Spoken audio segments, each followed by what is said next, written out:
പട്ടാഭിഷേകം എന്നുള്ള സിനിമയുടെ കഥ തുടങ്ങുന്നത് കഥയല്ല ആദ്യം ആലോചിക്കുന്നത്. അതായത് ഇപ്പം ജയറാമും ഞങ്ങളും അനിൽ ബാബു ഇരട്ടകൾ, രാജൻഗിരി വിനൂഗിരി ഇരട്ടകൾ, പിന്നെ ജയറാം വെച്ചിട്ട് ഞങ്ങൾ കുറേ ചിത്രങ്ങൾ ചെയ്തിട്ടുണ്ട്.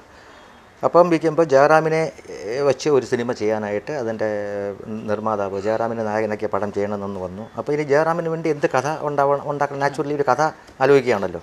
ഇപ്പോൾ നേരത്തെ ഒരു കഥ ഉണ്ടായി എഴുതി വെച്ചിട്ടൊന്നുമല്ല ഇതിലേക്ക് വരുന്നത്. അങ്ങനെ നിൽക്കുമ്പോൾ ജയറാമിന് ആ സമയത്താണ് ജയറാമിന് ഈ ആനക്കമ്പം, ജയറാം പഠിക്കുന്ന കാലത്തെ ജയറാമിന് ആനക്കമ്പം ഉണ്ട്. പക്ഷേ സിനിമയിൽ വന്നു കഴിഞ്ഞതിന് ശേഷം ജയറാം ഒരു ആനയെ വാങ്ങുകയും ആ ആനയുമായിട്ടുള്ള ജയറാമുമായിട്ടുള്ള വിശേഷങ്ങൾ അന്ന് പത്രമാധ്യമങ്ങളിൽ ചർച്ചയാവുകയും ചെയ്തപ്പോൾ ഇപ്പോൾ ജയറാമിനെ ഉൾപ്പെടുത്തി ഒരു ആനക്കഥ പറഞ്ഞാലെന്ത്? അതാരും ചെയ്തിട്ടില്ല ജയറാമിനെ വെച്ചിട്ട്. ആനക്കഥകൾ വന്നിട്ടുണ്ടെങ്കിലും ജയറാമിനെ നായകനാക്കി ചിത്രം വന്നിട്ടില്ലല്ലോ. അങ്ങനെ ഒരു ആനക്കഥ ചെയ്യാം എന്ന് പറഞ്ഞിട്ട് ഇങ്ങനെ ആലോചിച്ചു.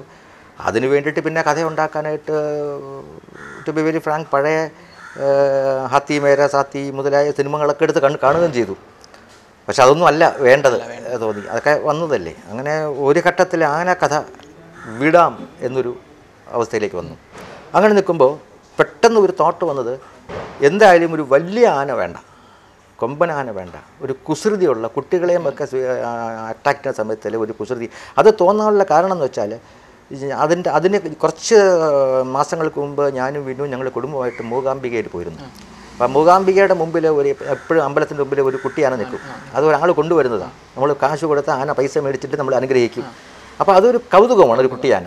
അപ്പോൾ അങ്ങനത്തെ ഒരു ആനയെ കൊണ്ട്, അപ്പോൾ അയാൾ ഈ ആനയെ കൊണ്ട് ആണ് ജീവിക്കുന്നത്. അങ്ങനെ ഒരു കുട്ടി ആനയെ പിന്നെ കുടുംബസ്വത്തായിട്ട് കിട്ടിയ ഒരു കുട്ടി ആനയെ കൊണ്ട് ജീവിക്കുന്ന ഒരു നായകൻ, അങ്ങനൊരു കഥ ഉണ്ടായാലോ എന്ന് കരുതി അവിടുന്ന് കഥ ആലോചിച്ച് വന്നപ്പോഴാണ് ഈ ആന അവസാനം ഇവനൊരു ബാധ്യതയായിട്ട് മാറിയാലേ കഥ മുന്നോട്ട് പോകും എന്ന അവസ്ഥയെത്തി. അപ്പം കഥ വന്ന വഴി അങ്ങനെയാണ്. അതും ഞങ്ങളുടെ മറ്റ് ചിത്രങ്ങളെ പോലെ തന്നെ ഈ ഷൂട്ടിംഗ് സ്ഥലത്ത് വെച്ച് തിരക്കഥ, പിന്നെ സംഭാഷണം, തിരക്കഥ, സ്റ്റോറി, സ്ക്രീൻ പ്ലേ ഒക്കെ ഉണ്ടായിരുന്നു.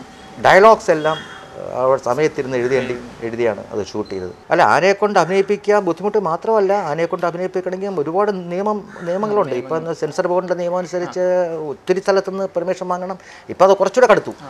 പെർമിഷൻ വാങ്ങണം, ഉപദ്രവിക്കാൻ പാടില്ല, ആനയെ പരിപാലിച്ചോണം, പിന്നെ ആനയുടെ വാടക, ഇങ്ങനെ കുറേ കാര്യങ്ങളുണ്ട്. പക്ഷേ നമ്മുടെ പടത്തിലകത്ത് ഈ ആനയെക്കൊണ്ട് തടി പിടിപ്പിക്കുക, അല്ലെങ്കിൽ ആനയെക്കൊണ്ട് ജോലി ഭാരം എടുപ്പിക്കുക, അങ്ങനത്തെ കഥയല്ല, അങ്ങനത്തെ സീൻസ് അല്ലല്ലോ. കുസൃതി ഉള്ള സീനാണ്. എന്നാലും നാച്ചുറലി ആനയെടുത്ത് ആക്ഷൻ കട്ടും പറഞ്ഞാൽ കേൾക്കില്ലല്ലോ. അതിൻ്റേതായിട്ടുള്ള ബുദ്ധിമുട്ട് തീർച്ചയായിട്ടും ഉണ്ടാകുന്ന കരുതി തന്നെയാണ് അത് ഏറ്റെടുത്തതും. അതുകൊണ്ടായി പിന്നെ ഒരു 19 ആനയെ മരിക്ക് നിർത്തി ഒരു ആന ഓട്ട മത്സരമൊക്കെ ഉണ്ടായിരുന്നു. അതെല്ലാം അവർക്ക്, അതൊന്നും ഞങ്ങൾക്ക് എന്താ ബുദ്ധിമുട്ട്, ഞങ്ങൾക്ക് എഴുതിയാൽ പോരെ, ആന ഓട്ടം എഴുതി വയ്ക്കാനല്ലേ ഉള്ളൂ. അവർക്ക് നല്ല ബുദ്ധിമുട്ടാണ്. ഡയറക്ടർക്കും ക്യാമറാമാനും ഒക്കെ, വിപിൻ മോഹനായിരുന്നു ക്യാമറ, അനിൽ ബാബു ഡയറക്ടർ. അത് അവർക്ക് വലിയ ബുദ്ധിമുട്ടുണ്ടാക്കിയ രംഗങ്ങളായിരുന്നു അതൊക്കെ ഷൂട്ട് ചെയ്യാൻ. എന്തായാലും അതും നല്ല ഒരു ഓളമായിരുന്നു പടം. ജയറാമിൻ്റെ ആന പടത്തിൽ അഭിനയിച്ചിരുന്നു. ഞാൻ പറഞ്ഞല്ലേ, ഈ 19 ആനയെ വെച്ചിട്ട് ഒരു ആനയോട്ടം എന്ന് പറയുന്നില്ലേ, അതിൽ ആന ഓട്ടത്തിൽ പങ്കെടുത്ത ആനയല്ല, അതിൽ നിൽക്കുന്ന ഗജവീരന്മാരിൽ എല്ലാ ആനയും ഓട്ടത്തിൽ പങ്കെടുത്തു. ആ ഗജവീരന്മാരിൽ ഒന്നാം സമ്മാനമായത് നമ്മുടെ നായിക ലക്ഷ്മിക്കുട്ടിയാണ്. ജയറാമിൻ്റെ ആന കണ്ണനും. ഇപ്പം ആന പിന്നെ ചരിക്കും. ലക്ഷ്മിക്കുട്ടി എന്ന് പറഞ്ഞ ആന നമ്മുടെ തിരുവല്ലയിൽ മണിമല്യത്ത്, രാജീവ് മല്യത്ത്, അതായത് പണ്ട് മദ്രാസിലെ മോൻ എന്നൊരു സിനിമ വന്നിട്ടുണ്ടല്ലോ, കരിക്കൻ ബില്ല കൊലക്കേസ്. ആ ചിത്രത്തിൻ്റെ പ്രൊഡ്യൂസറാണ് മണി മല്യത്ത്. അദ്ദേഹത്തിൻ്റെ അനുജൻ രാജു മല്യത്തിൻ്റെ ആനയാണിത്. ഈ ആനയ്ക്ക് അന്ന് 2.5 വയസ്സ് 3 വയസ്സിനകത്ത് പ്രായമുള്ളൂ. 2-2.5 വയസ്സ് പ്രായമുള്ളൂ. കൊച്ചു കുട്ടി ആനയാണ്.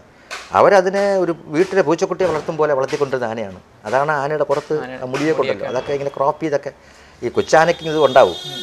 ആ ക്രോപ്പ് ചെയ്ത് വെച്ചു അവിടുന്ന് കിട്ടിയ ആനയാണ്. പക്ഷേ ആ ആനയും ഈ പറഞ്ഞതുപോലെ ഞങ്ങളുടെ ഷൂട്ടിംഗ് കഴിഞ്ഞ് 100-ാം ദിവസത്തെ ആഘോഷം കഴിഞ്ഞപ്പോൾ ആ ആനയും ചെരിഞ്ഞു പോയി. അതിന് വയറ്റിന് അസുഖം വന്നിട്ട് അത് വെച്ചുപോയി ആന. അങ്ങനെയാണ് ആനയെ കിട്ടിയത്. അതുകൊണ്ട് ആനയുടെ വലിയ ബുദ്ധിമുട്ടില്ല, എന്നാലും അതിൻ്റേതായിട്ടുള്ള ബുദ്ധിമുട്ടുണ്ടായിട്ടുണ്ട്. നമ്മൾ ഇതിനകത്ത് ലക്ഷ്മിക്കുട്ടി എന്നാണ് ആനയുടെ പേരെങ്കിലും അത് ശരിക്കും പിടിയാന ആയിരുന്നില്ല, അതൊരു ആണാനയായിരുന്നു. അപ്പോൾ നമ്മൾ എന്തെന്ന് വെച്ചാൽ ഈ പിന്നെ പിടിയാനയാണെങ്കിലും, ലക്ഷ്മിക്കുട്ടി എന്നുള്ള പെണ്ണാന, പിടിയാനയാണെങ്കിലും തേറ്റ ഉണ്ടാവും. മറ്റേ വലിയ കൊമ്പുണ്ടാവില്ലെന്നേ ഉള്ളൂ, ചെറിയ തേറ്റ ഉണ്ടാവും. ആ ചെറിയ തേറ്റ ഉണ്ടാവും എന്ന് പറഞ്ഞിട്ടാണ് മറ്റേ എഴുന്നള്ളിപ്പത്തിന് ആനയുടെ കൊമ്പിൽ വേറെ എക്സ്ട്രാ വെച്ചിട്ട് കൊണ്ട് തമാശ രംഗം. ചാനലിന്റെ പുതിയ വിശേഷങ്ങൾ അറിയാൻ ബെൽ ബട്ടൺ പ്രസ് ചെയ്യുക. നിങ്ങൾക്ക് ഈ വീഡിയോ ഇഷ്ടമായെങ്കിൽ ലൈക്ക് ചെയ്യുക, സബ്സ്ക്രൈബ് ചെയ്യുക, ഷെയർ ചെയ്യുക.